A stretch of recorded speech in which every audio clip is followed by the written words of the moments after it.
जिसको कहते हैं सोने की चिड़िया भारत जिसको कहते हैं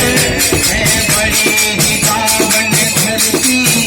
श्री राम जहाँ रहते हैं बड़ी ही पावन धरती श्री राम जहाँ रहते हैं भाई सोने की चिड़िया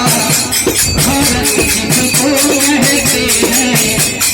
बड़ी ही पावन धरती श्री राम जहाँ रहते हैं